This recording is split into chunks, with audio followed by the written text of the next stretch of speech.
اللہ وبرکاتہ۔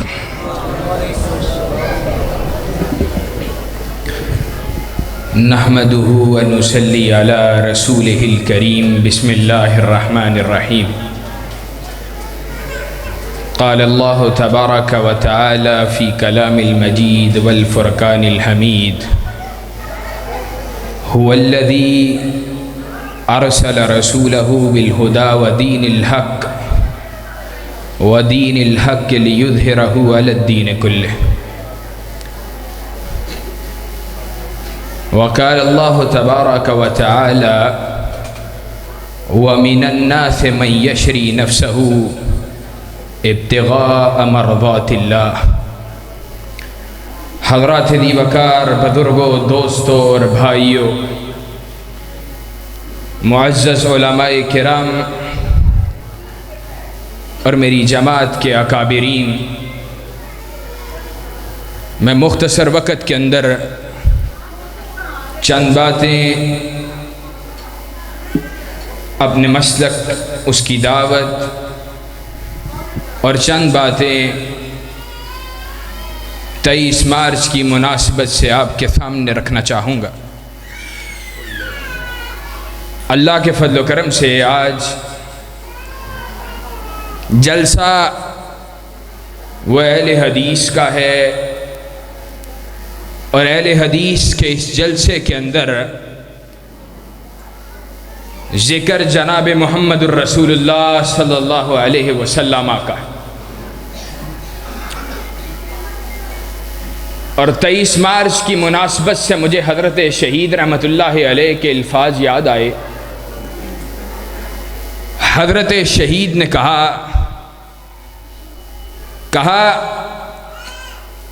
اہل حدیث کی نبی کریم جناب محمد الرسول اللہ صلی اللہ علیہ وسلم سے وابستگی کا عالم کیا ہے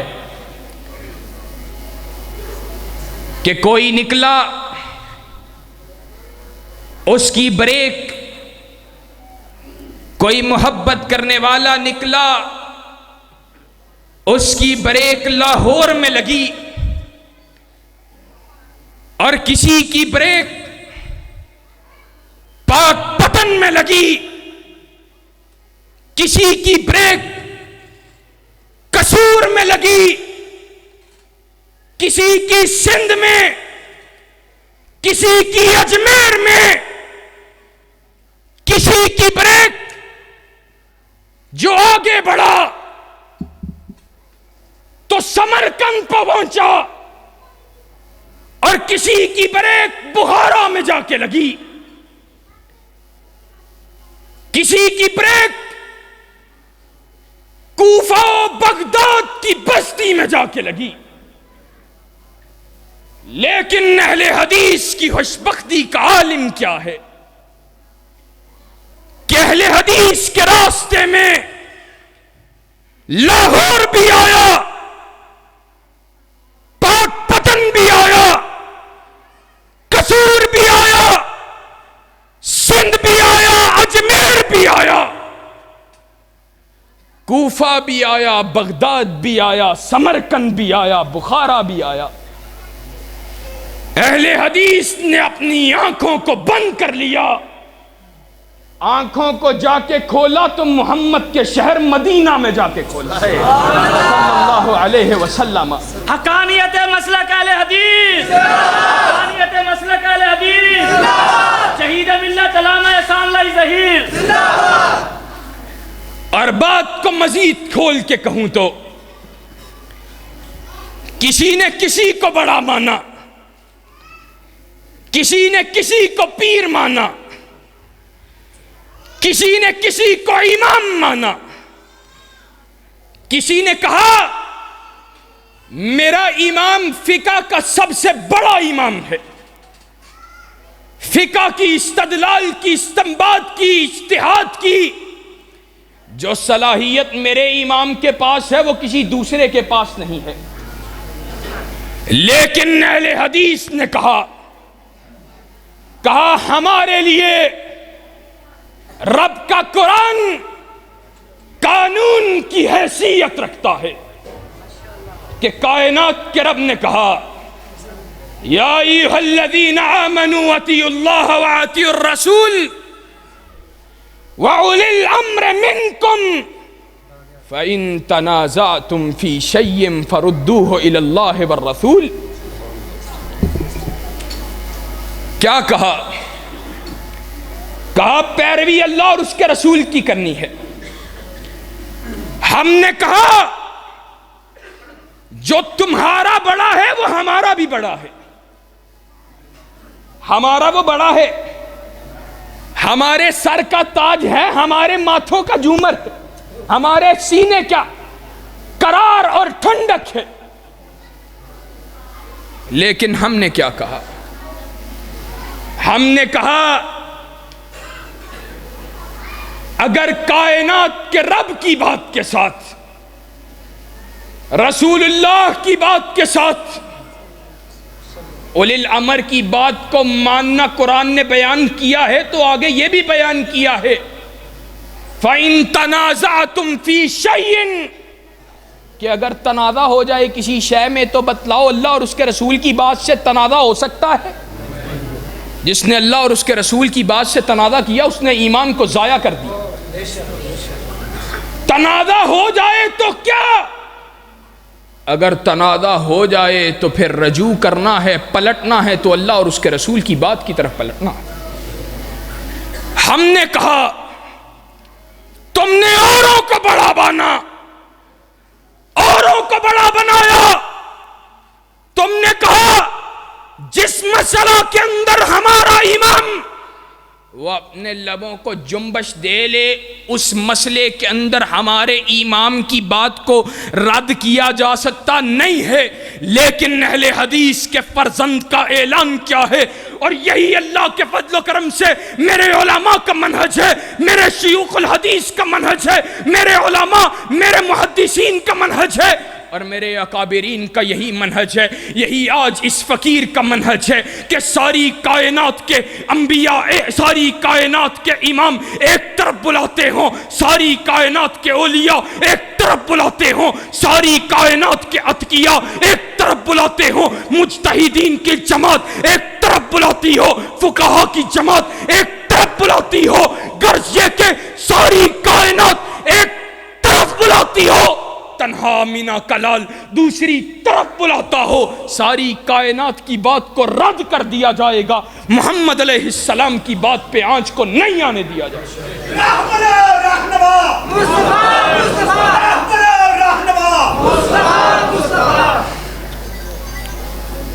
اور یہ منہج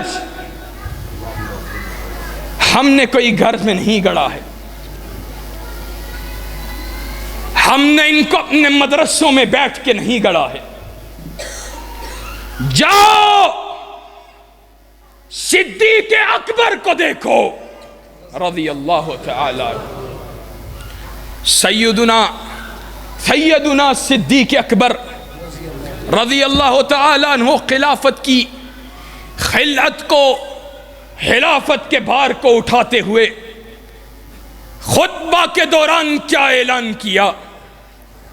کہا جہاں پہ ابو بکر صدیق کائنات کے امام کی بات کی مخالفت کرنے لگے، تم نے ابو بکر کو پکڑ کے سیدھا کر دینا ہے. اور صدیق اکبر رضی اللہ تعالی عنہ نے اپنی زندگی کے اندر اپنے دور خلافت میں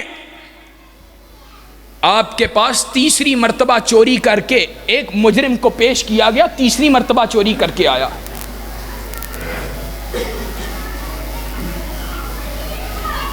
ضرورت یہ ہے، ضرورت شرعی یہ ہے کہ اس کے دوسرے ہاتھ کو کاٹا جائے. لیکن ابو بکر صدیق رضی اللہ تعالی عنہ دل میں خیال آیا اگر اس کے دوسرے ہاتھ کو کاٹ دیا، یہ رفع حاجت، یہ قضاء حاجت اس کو کیسے پورا کرے گا، ضروریات زندگی کو کیسے پورا کرے گا. اس کے دوسرے بازو کو کاٹنے کی بجائے اس کی دوسری ٹانگ کو کاٹ دیا جائے. لیکن جب اس بات کا اعلان کیا پاس ہی عمر خطاب رضی اللہ تعالی عنہ موجود ہے. کہا ابو بکر تیرا مقام اپنی جگہ پر، لیکن ہاتھ کاٹنا کائنات کے امام جناب محمد رسول اللہ صلی اللہ علیہ وسلم کی سنت.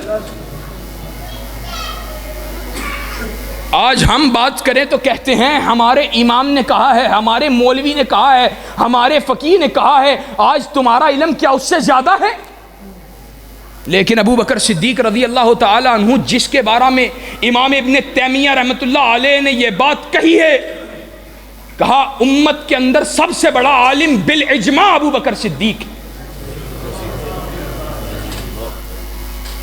یہ نہیں کہا میں سب سے بڑا عالم ہوں، میں تو وہ ہوں جس کو کائنات کے امام نے اپنی زندگی کے اندر مرو ابا بکر فلیصلی بالناس کے تحت مصلی امامت پہ کھڑا کیا تھا. اور یہ بھی نہیں کہا کہ کائنات کے امام نے کہا تھا میں نے ہر شخص کے احسانات کے بدلے کو چکا دیا، ابو بکر تیرے احسانات کا بدلہ کائنات کا رب چکائے گا. اور یہ بھی نہ کہا کہ ابو بکر تیرا مقام اتنا بلند ہے کہ خیر الخلائق بعد نبی اللہ ہے، کہ ابو بکر کا مقام انبیاء علیہ السلام کی جماعت کے بعد سب سے زیادہ بلند. کائنات کے امام جناب محمد رسول اللہ صلی اللہ علیہ وسلم کی زبان سے نکلے ہوئے الفاظ کو سنا، اپنی گردن کو جھکا لیا. کہا عمر تو نے درست بات کی ہے، کائنات کے امام کے فرمان کے مقابلے پہ ابو بکر کی بات چل سکتی نہیں چل سکتی. یہ اہل حدیث کا منہج اور یہی صحابہ کا منہج ہے. عمر فاروق رضی اللہ تعالی عنہ حج تمتع کے اوپر پابندی لگائی. سب سے پہلے آپ کی مخالفت کرنے والا آپ کا سگا بیٹا ہے. اہل حدیثو آج اپنے بیٹوں کو بھی یہی عمر فاروق کے بیٹے کی طرح عمر فاروق کے اس بیٹے کی سیرت کو پڑھواؤ، اس کا درس دلواؤ. آج اس کا منہج بھی ویسا بلاؤ. سب سے پہلے مخالفت کی، پیش کیا گیا، کہا بابا حج تمتع کے احرام کو باندھنے کی اجازت کائنات کے امام نے دی ہے، کائنات کے امام کی بات کے مقابلے پہ آپ کی بات کو نہیں مانا جائے گا. اور عمر رضی اللہ تعالی عنہ آسمان کی طرف دیکھا، کہا اللہ تیرا شکر ہے ایسا بیٹا عطا کیا ہے. عمر راہ راست سے ہٹنے لگے، اس کو پکڑ کے سیدھے راستے پہ ڈال دیتے. اور یہ منہج آج صحابہ کرام رضوان اللہ علیہم اجمعین جنہوں نے نہ دنوں کو دیکھا نہ راتوں کو دیکھا، اور صحیح بات یہ ہے انہوں نے اپنا آپ بھی نہ دیکھا، انہوں نے دیکھا تو کائنات کے امام کے چہرے کو دیکھا. کائنات کے امام کے چہرے پہ شکن پڑ جاتی، صحابہ درس کو حاصل کر لیتے تھے. صحابہ سمجھ لیتے تھے کائنات کے امام ہمیں کیا فرما رہے ہیں. اور پھر صحابہ کی جماعت کا طرز عمل یہ تھا، کائنات کے امام کے فیصلے کے بعد وہ اس سے آگے کی کوئی بات کرتے. کائنات کے امام جناب محمد رسول اللہ صلی اللہ علیہ وسلم نے ایک صحابی کو دیکھا ہاتھ میں سونے کی انگوٹھی پہنی ہوئی ہے. کائنات کے امام نے اس کے ہاتھ سے انگوٹھی کو پکڑا، کہا تجھے معلوم نہیں ہے کہ کائنات کے رب نے سونے کو مومن مسلمان مرد کے اوپر حرام قرار دیا ہے. ہاتھ سے نکال کر پھینک دیا. ایک صحابی نے کہا تو اس کو پکڑ لے، یہ مرد کے اوپر حرام ہے، عورت کے اوپر حرام نہیں ہے، تیرے گھر والوں پہ حرام نہیں ہے، اس کو بیچ کے اس کے مال کو، اس کے پیسے کو خرچ کیا جا سکتا ہے. جواب میں صحابی کیا کہتا ہے؟ تقوی کا عالم کیا تھا، احتیاط کا عالم کیا تھا. کہا واللہ لا آخذہ عبدا فَتَرَهُ رسول اللہ صلی اللہ علیہ وسلم، اللہ کی قسم میں اس کو قیامت کی دیواروں تک بھی پکڑنے والا نہیں ہوں کہ اس کو کائنات کے امام نے میری انگلی سے نکال کر پھینکا ہے۔ اور آج پھر کوئی صحابہ کے اوپر بھونکے، صحابہ پہ تبرہ کرے، تو ہمارا اعلان کیا ہے؟ اللہ کی قسم جب تلک احسان الہی ظہیر کا ایک فرزند بھی زندہ رہے گا، اصحاب محمد کا دفاع کرتا رہے گا اور صحابہ پہ بونکنے والوں پہ لعنت کرتا رہے گا۔ نعرہ تکبیر، مسلک حق الحدیث، حضرت مولانا کلیم اللہ ظہیر، حضرت نماز احسان اللہ ظہیر، مسلک حق الحدیث۔ اور یہ لعنت یہ کائنات کے امام کی زبان سے ہے۔ سلسلہ صحیحہ کے اندر علامہ ناصر الدین البانی رحمہ اللہ نے حدیث کو نقل کیا ہے، کہا من سب اصحابی فعلیہ لعنت اللہ والملائکۃ والناس اجمعین، کہ جو میرے نبی، جو میرے صحابہ پہ سب کرے، میرے صحابہ پہ تبرہ کرے، سب صرف گالی کے لیے نہیں بلکہ اس سے چھوٹے کے لیے بھی استعمال ہے۔ کہا جو میرے نبی، جو میرے صحابہ پہ سب کرے تو اس پہ اللہ کی لعنت، اس پہ جمیع ملائکہ کی لعنت اور اس پہ پوری کائنات کی انسانیت کی لعنت۔ آج دوسری بات جو میں کر رہا تھا، جو آیت میں نے تلاوت کی ہے، هو الذی ارسل رسولہ بالہدی ودین الحق لیظہرہ علی الدین کلہ۔ اہل حدیثو، احسان الہی ظہیر شہید رحمت اللہ علیہ، ان کا خون ہماری رگوں میں گردش کرتا ہے، اور سچی بات یہ ہے جو لوگ مجھے جانتے ہیں قریب سے، وہ اس بات کو بخوبی جانتے ہیں کہ میری احسان الہی ظہیر شہید رحمت اللہ علیہ سے کیا نسبت ہے، کیا پیار ہے، کیا محبت ہے۔ لیکن آج درد دل سے ایک بات آپ کے سامنے رکھنا چاہتا ہوں، اور وہ بات یہ ہے، آج احسان الہی ظہیر کو نا ہم نے اس کے نظریے کو نہیں سمجھا، اس کے مشن کو نہیں سمجھا، ہم نے صرف اس کو ایک شخصیت کے طور پر کہ جناب احسان الہی ظہیر ایئرپورٹ پہ اترتا، وزیر اس کے استقبال کے لیے آتے، احسان الہی ظہیر جاتا، بادشاہ اس کا استقبال کرتے۔ بات کا مکمل سنو، احسان الہی ظہیر عراق کی اسمبلی میں تقریر کرے، صدام حسین تالیاں بجائے، ہمارے لیے احسان الہی ظہیر صرف یہی رہ گیا ہے۔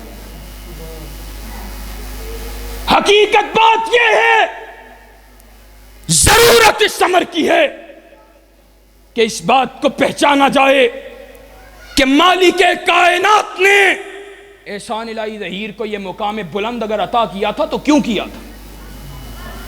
وہ اس کے مشن، وہ اس کے منہج، وہ اس کے اپنے منہج سے وابستگی کی وجہ سے عطا کیا تھا، اور وہ مشن، وہ منہج، وہ ہم نے اس کی تقریروں میں، تحریروں سے حاصل کیا ہے۔ وہ منہج، وہ مشن یہ تھا کہ میں نے اپنے بابا جان سے، ابتسام الہی ظہیر حافظہ اللہ، اپنے والد گرامی سے ایک مرتبہ سوال کیا۔ جماعتی زندگی کے اندر اتار چڑھاؤ آتے رہتے ہیں، لوگ برا بلا بھی کہتے ہیں، گالیاں بھی نکالتے ہیں، کئی مرتبہ اپنے ہی گالیاں نکالتے ہیں۔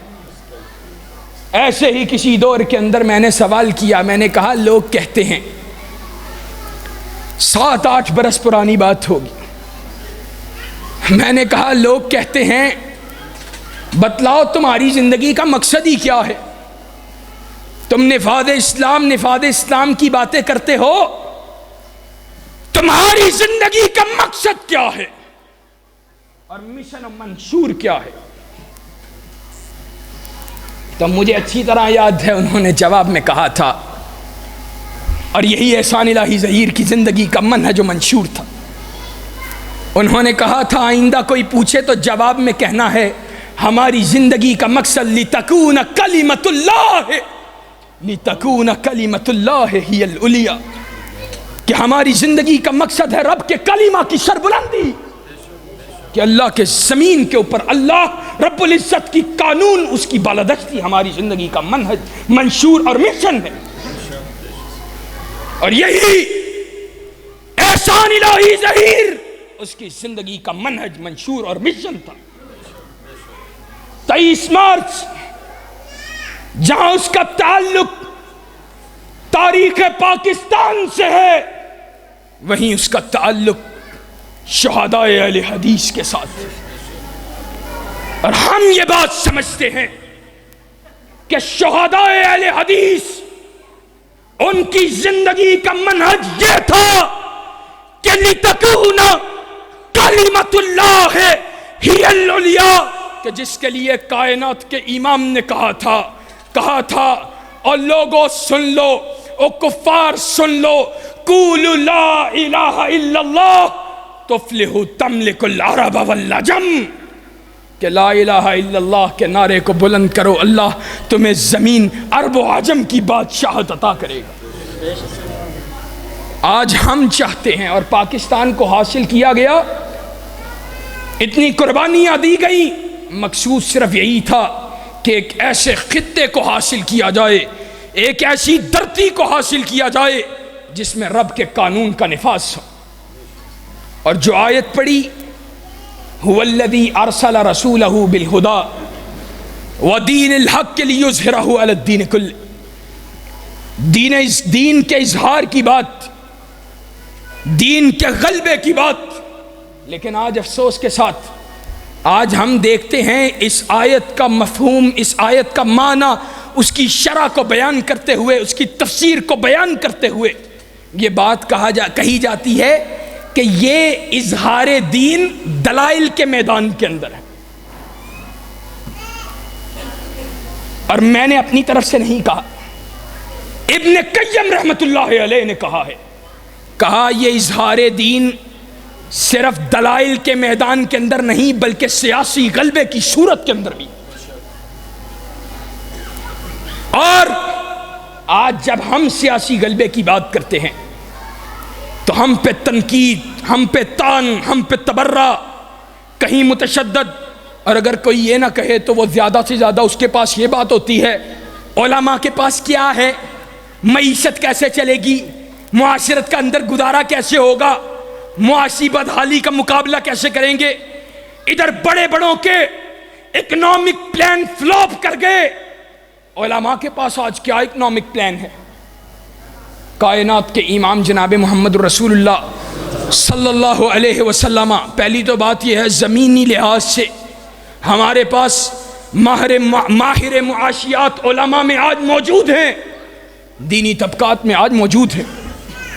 لیکن دوسری بات جس کو میں کہا کرتا ہوں، ایک ہوتی ہے گراؤنڈ ریئلٹی، جس کو کہتے ہیں زمینی حقائق، کہ زمینی حقائق کے اعتبار سے یہ بات نظر آ رہی ہوتی ہے اور اس کی یقینی ہونے کے اندر شبہ بھی ہوتا ہے، اور کسی پرسنٹ چانس بھی ہوتے ہیں کہ بھئی 50% چانس ہیں ایسے ہی ہوگا، یا 70% چانس ایسے ہی ہوگا، 99% بھی کسی کے چانس ہوں تو 1% نفی کا چانس موجود ہوتا ہے۔ اور ایک ہوتی ہے ڈیوائن ریئلٹی، جس کو کہتے ہیں آسمانی حقیقت، جو آسمان کی بلندیوں سے آئی ہے، اس کے اندر شک، تردد اس کے کرنے والے کے بھی ایمان میں شبہ ہوتا ہے۔ تو کائنات کے امام نے کیا کہا؟ لحد یقام فی العرض خیر لهم من ان یمتروا ای 40 یوما، کہا ایک حد، حدود اللہ میں سے ایک حد جو زمین پہ قائم کی جاتی ہے، وہ لوگوں کے لیے اس بات سے زیادہ بہتر ہے کہ ان کے اوپر 40 دن رحمت و برکات کی بارش کا نزول ہو۔ اللہ رب العزت کی حدود میں سے ایک حد کا قیام لوگوں کے لیے 40 دن کی رحمت و برکات کی بارش سے اگر بہتر ہے تو ہمارا ماننا یہ ہے کہ اللہ کے نبی کی بات میں شک ہو سکتا؟ اور اہل حدیثو، آج ملک کے مسائل کا حل اگر چاہتے ہیں، چاہے ان کا تعلق معیشت سے ہو یا معاشرت سے ہو، اخلاق سے ہو، امن سے ہو، اگر حل چاہتے ہیں تو جناب محمد الرسول اللہ صلی اللہ علیہ وسلم کی عطا کردہ شریعت کو زمین پہ نافذ کرنا پڑے. اور ابن تیمیہ رحمۃ اللہ علیہ نے کہا زمین پہ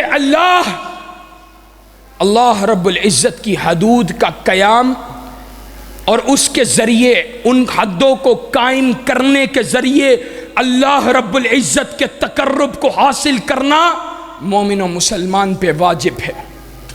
اور آگے کیا کہا اور اللہ اور اس کے رسول کی اتباع کرتے ہوئے جن چیزوں کے ساتھ اللہ کے تقرب کو حاصل کیا جاتا ہے ان میں اللہ رب العزت کی شریعت کا زمین پہ نفاذ ان تقربات کو حاصل کرنے میں سب سے زیادہ بہتر ہے. آج اگر ہم چاہتے ہیں اپنی فلاح بھی، معاشرے کی فلاح بھی، زمین پہ اللہ رب العزت کی حکمرانی اس کے لیے لازمی، زمین پہ اللہ رب العزت کے قانون کا نفاذ اس کے لیے لازمی. بتلائیے آج اگر ہمیں اللہ اور اس کے رسول کے دیے ہوئے نظام، اس کی شریعت کو زمین پہ نافذ کرنے کے لیے کوشش کرنا پڑے، ہم اس کے لیے تیار ہیں؟ تیار ہو اللہ کے فضل و کرم سے؟ آج ہم دیکھتے ہیں کہیں پہ نبی صلی اللہ علیہ وسلم کے دین پہ طعن ہو رہا ہے، کہیں پہ تبرہ ہو رہا ہے، کہیں پہ رسول اللہ صلی اللہ علیہ وسلم کی گستاخیاں ہو رہی ہیں، کہیں 8 مارچ کو عورت مارچ کے نام پہ دین کا استہزاء کیا جا رہا ہے، اور کہیں پر اسی مارچ کے اندر اللہ کے رسول اور اماں عائشہ صدیقہ طاہرہ رضی اللہ تعالی عنہا ان پہ چھپی تان کی جاتی ہے. ہمارا ماننا یہ ہے دین کو اگر ہم محفوظ کرنا چاہتے ہیں، شعائر اسلام کا اگر ہم تحفظ چاہتے ہیں، اگر ہم صحابہ کی حرمت اس کا دفاع چاہتے ہیں تو اللہ کی دھرتی پہ اللہ کا نظام اس کو رائج کرنا بہت ضروری ہے.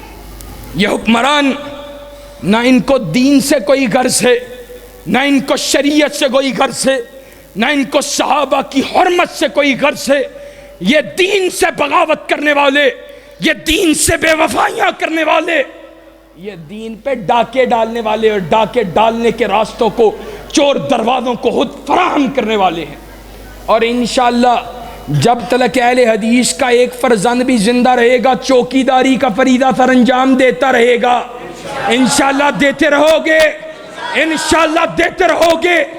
اللہ کے فضل و کرم سے ہم کٹنا گوارا کر سکتے ہیں، مٹ جانا گوارا کر سکتے ہیں، لیکن نبی کریم جناب محمد رسول اللہ صلی اللہ علیہ وسلم کی حرمت پہ کسی قسم کے سمجھوتے کو گوارا نہیں کر سکتے ہیں. صحابہ کی حرمت پہ کسی قسم کے سمجھوتے کو گوارا نہیں کر سکتے ہیں.